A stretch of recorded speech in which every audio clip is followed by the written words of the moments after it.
Hello everyone, welcome to Align Books. In this video मैं आपको बताने जा रही हूँ कि किस तरीके से आपको अपना बैंक रिकंसिलिएशन करना है अगर आपका आईसीआईसीआई बैंक के साथ इंटीग्रेशन नहीं है तो दैट मीन्स कि एक्सेल के थ्रू कैसे आप अपना बैंक रिकंसिलिएशन कर सकते हैं, वो मैं इस वीडियो में आपको बताने जा रही हूँ। तो सबसे पहले हमें फाइनेंस पे जाना है और यहाँ पे आपको ऑप्शन मिलेगा बैंक रिकंसिलिएशन का। यहाँ से आपको स्टेटमेंट अपना डाउनलोड करना है। डाउनलोड फॉर्मेट का ऑप्शन है, इस पे हम क्लिक कर देंगे।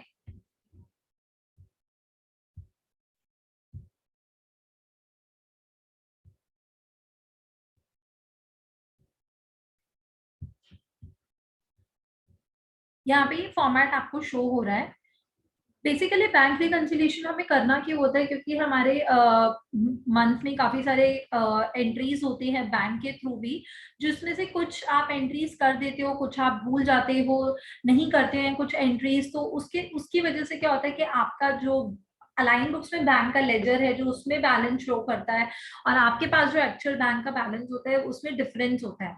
तो आप यहाँ पे एंट्री करेंगे अपनी बैंक स्टेटमेंट अपलोड करके, यहाँ पे किस तरीके से आपको चेक करना है, मैच करना है अपना बैलेंस, वो मैं आपको दिखाने जा रही हूँ। तो सबसे पहले आप अपने बैंक की स्टेटमेंट जो है उसको आप एक्सेल में डाउनलोड कर लेंगे। यहाँ एग्जाम्पल के लिए मैं सपोज कर रही हूँ कि एक्सिस बैंक मेरा है जिसकी स्टेटमेंट मुझे अपलोड करनी है। तो आप जब स्टेटमेंट को डाउनलोड करेंगे तो आपको यही फील्ड्स उसमें शो करेंगे। सबसे पहला होता है ट्रांजैक्शन डेट का। तो यहाँ पे हमें ट्रांजैक्शन डेट जो है वो एंटर करनी है। तो यहाँ पे क्योंकि मेरे पास अभी कोई बैंक स्टेटमेंट नहीं है तो यहाँ पे मैं एंट्रीज जो है वो खुद ही डाल रही हूँ। यहाँ पे ट्रांजैक्शन डेट आ जाएगी।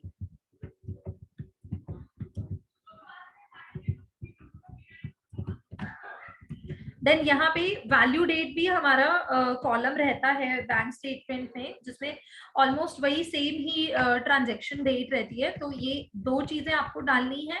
देन यहाँ पे या तो आपको बी और सी कॉलम यूज करना है या फिर आपको डी और ई कॉलम यूज करना है। अब किस टाइम पे कौन से कॉलम यूज करने हैं वो मैं बताती हूँ। बी और सी कॉलम हमें तब यूज करना होता है, कुछ बैंक स्टेटमेंट्स में अमाउंट का कॉलम एक ही होता है और डेबिट क्रेडिट वहां पे होता है कि डेबिट है, क्रेडिट है, और अमाउंट का कॉलम एक ही होता है। और कुछ बैंक स्टेटमेंट ऐसी होती है जिसमें डेबिट का और क्रेडिट का कॉलम अलग होता है, यानी कि डिपॉजिट्स और विड्रॉल्स का, डिपॉजिट्स एंड विड्रॉल का अलग स्टेटमेंट अलग कॉलम्स रहता है। तो यहाँ पे मैंने डेबिट अमाउंट में डाला 1000,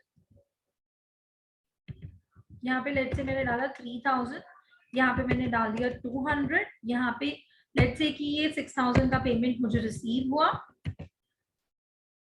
और यहाँ पे 1000 रुपीज इधर।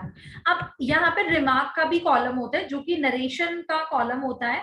तो यहाँ पे ताकि आपको समझ में आ जाए इसीलिए मैं यहाँ पे जो है रिमार्क अपनी तरफ से डाल रही हूँ। आपको कुछ खुद से टाइप नहीं करना, आपको अपने जो स्टेटमेंट है वहां से आपको इसको कॉपी पेस्ट करना है।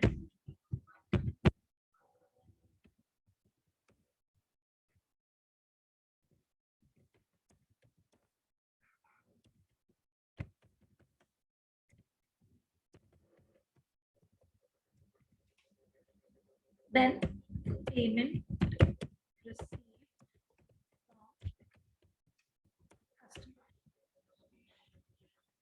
and then let's say this is for repairs and maintenance.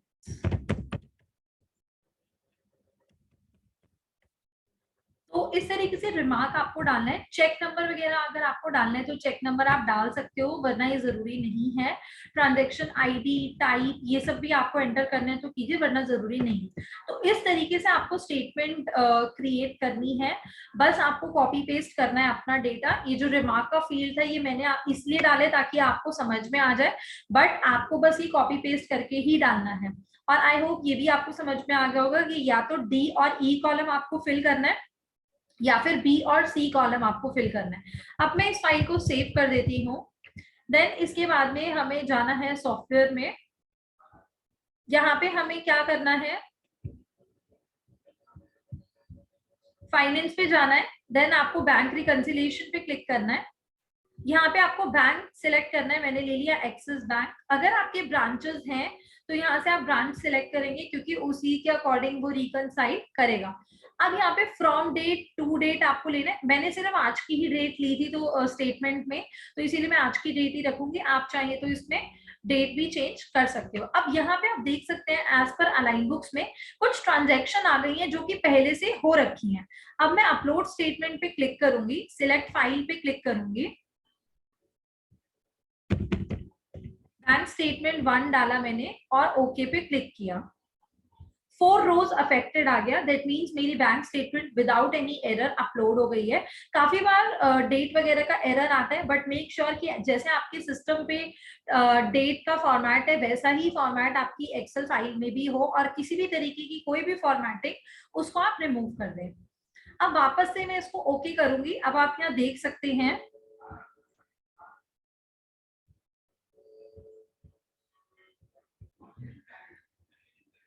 Statement मैंने अपलोड कर दिया है। इसके बाद यहाँ पे मैं दोबारा से ओके पे क्लिक करूंगी, तो आप यहाँ देख सकते हैं एज पर अलाइन बुक्स में अलाइन बुक्स का डेटा आ गया जो मैंने एंट्रीज यहाँ पे की हुई थी, और इस तरफ वो डेटा आ गया है जो स्टेटमेंट में था। आप यहाँ देख सकते हैं एक्चुअली वो डेट की गलती हो गई थी, इसलिए पहले वो नहीं शो कर रहा था, बट नाउ इट्स ओके। तो यहाँ पे अब इस स्टेटमेंट में तो वो भी ट्रांजैक्शंस होंगी जिसकी एंट्री आप अलाइन बुक्स में कर चुके हो, मिक्स होती है कि कुछ आपने कर दी एंट्रीज कुछ नहीं की, तो इस स्टेटमेंट में तो सारी ही एंट्रीज होंगी।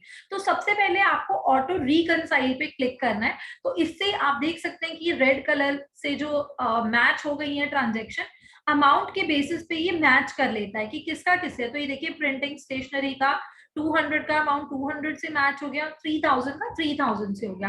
अब कई बार क्या होता है अमाउंट सिमिलर भी हो सकते हैं, तो ये आपका किसी से भी मैच कर सकता है, तो आपको एक बार चेक करना पड़ेगा, और जिसके साथ भी आपको मैच करना है वो आप डाल देंगे और इसको सेव कर देंगे। तो अब ये मैच हो गई ट्रांजेक्शन, यानी कि अलाइन बुक्स में ये एंटर हो रखी है पहले से, तो ये सेव हो गया।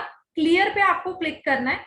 अब फिर दोबारा आप इसको ओके करेंगे, तो अब सिर्फ वो ट्रांजैक्शन रह गई है जिसकी एंट्री अलाइन बुक्स में नहीं हुई है। तो कैसे आपको रिकॉर्ड करना है, यहाँ पे एक तो ऐड टू बुक्स का ऑप्शन है, आप यहाँ प्लस बटन पे क्लिक करेंगे, यहाँ से आपसे लेजर पूछ रहा है, तो ये देख सकते हैं payment received from customer, customer से पेमेंट रिसीव हो रही है, तो मुझे यहाँ से लेजर सिलेक्ट करना है। यहाँ पे जो कस्टमर होते हैं वो हमारे आते हैं सन्ड्री ट्रेड डेटर्स में, और पार्टी किस पार्टी से रिसीव हो रहा है, पार्टी का नाम सिलेक्ट करना है। अगर मैं इसको एक बार ओके कर देती हूँ तो ये ट्रांजैक्शन यहाँ से हट जाएगी। अब ये तो 2 ही ट्रांजैक्शन है, तो मैं यहाँ ऐड टू बुक से कर सकती हूँ, लेकिन अगर मेरे पास बहुत सारी ट्रांजैक्शन होंगी तो मैं उसको यहाँ बार बार प्लस बटन पे क्लिक किया, लेजर पे क्लिक किया, ओके पे, तो उसमें भी मेरा टाइम काफी वेस्ट होगा। तो उसके लिए हमने क्या किया है, यहाँ डैशबोर्ड पर ही एक ऑप्शन दिया है बैंकिंग का, इस पे आपको क्लिक करना है, यहाँ से बैंक सिलेक्ट करना है, देन आपको ब्रांच सिलेक्ट करना है क्योंकि आपके ब्रांचेस हैं, तो आपको सिलेक्ट करना है कि किस ब्रांच में आप एंट्री करना चाहते हैं। ओके पे आप क्लिक करेंगे तो ये दोनों वही एंट्रीज आ गई जो अभी मुझे बैंक रिकंसिलिएशन में दिखा रही थी। तो यहाँ पे आपको बार बार प्लस बटन पे क्लिक नहीं करना, लेजर सिलेक्ट करना है, मैंने सिलेक्ट किया डेटर्स, पार्टी सिलेक्ट करनी है, यहाँ पे आ गया अर्चना, देन रिपेयर्स एंड मेंटेनेंस, ये मेरा खर्चा है मुझे पता है, तो यहाँ लेजर पे मुझे जाना है और यहाँ पे रिपेयर्स एंड मेंटेनेंस सेलेक्ट करना है, दैट्स इट। पार्टी का ऑप्शन सिर्फ कस्टमर और वेंडर से रिलेटेड एंट्रीज में आता है, अगर मैं इसको अभी क्लिक करने की कोशिश करी हूँ तो नहीं सिलेक्ट कर रहा है क्योंकि ये सिर्फ डेटर्स और क्रेडिटर्स के केस में ही लिस्ट आती है। और अब मुझे इसको सेव कर देना है, तो ये ट्रांजेक्शन अलाइन बुक्स में एंटर हो गई है। अब जो मेरी बैंक स्टेटमेंट है वो क्लियर हो गई है। फाइनेंस पे मैं जाऊंगी, बैंक रिकंसिलिएशन सिलेक्ट किया मैंने, एक्सिस बैंक डिफॉल्ट, इसको मैं क्लियर्ड वंस में देखना ही चाहती हूँ, ओके पे क्लिक किया, सब कुछ मैच कर रहा है, यहाँ पे सारी ट्रांजेक्शंस हो रखी हैं बराबर है एकदम। So this is how you have to do bank reconciliation. यहाँ से आप ऑटो रिकंसाइल कर सकते हैं, या फिर आप यहाँ से ट्रांजेक्शन करना चाहें जो रह गई है ऐड टू बुक से कर सकते हैं, या फिर आप डैशबोर्ड पे जाके बैंकिंग पे क्लिक करके क्विक बैंक ट्रांजैक्शन का यूज करके भी कर सकते हैं। कभी कभी गलत स्टेटमेंट अपलोड हो जाती है, तो आप यहाँ से सारी चीजें सिलेक्ट करके डिलीट स्टेटमेंट का भी ऑप्शन है, डिलीट स्टेटमेंट अगर आप कर देंगे तो आपने जो स्टेटमेंट अपलोड की थी वो डिलीट हो जाएगी। तो ये जो एंट्रीज थी आपकी रिपेयर्स एंड मेंटेनेंस की, ये ऑटोमेटिकली हो गई। ये देखिए ट्रायल बैलेंस पे मैंने क्लिक किया, नीचे स्क्रॉल किया, repair and maintenance, double click किया इस पे, ये देखिए ऑटोमेटिकली ये ट्रांजैक्शन पास हो गई। मैंने नहीं किया, ऑटोमेटिकली हुई है। एक्सिस बैंक, सारी चीजें बैंक स्टेटमेंट के। सो आई होप आपको क्लियर होगा। If you have any other query you can reach out to our support team और you can reach support ticket from this option. Thank you everyone.